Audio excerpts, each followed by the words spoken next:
If your hot tub is flashing OH or OHH, your first reaction is probably, what does that even mean? Or, this is going to be expensive.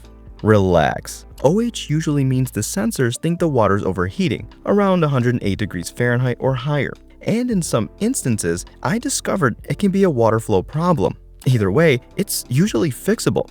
So, how do you do it? Let's start with the tools you'll need.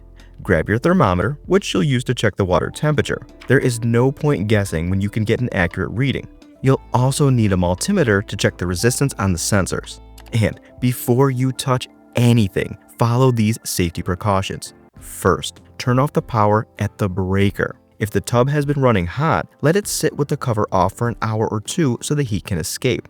And whatever you do, never disable the sensors. I bypassed one once thinking it would save time and ended up replacing the heater, pump, and the sensor.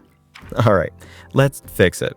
Start with the filters. Pull them out and take a look. If they're dirty, there's a problem, so give them a deep clean. But if you've been using them for over a year, save yourself the hassle and just get new ones.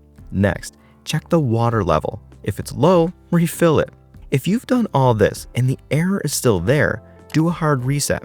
Turn off the breaker, leave the cover off, and wait 1 to 2 hours. Then power it back on.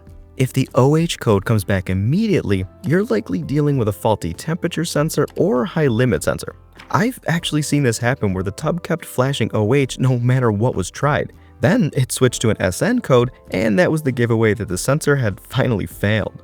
So do this. Access the panel and locate the sensor wiring near your control pack. Before you yank anything out, inspect the connections. Look for corrosion, moisture, or loose plugs that might be messing with the signal.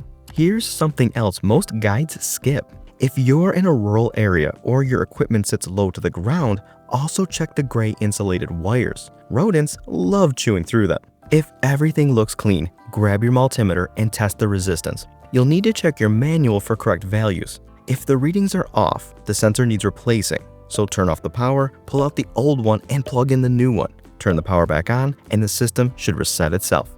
If the error still keeps appearing, it's beyond what you can do. So at this point, I suggest you seek professional help.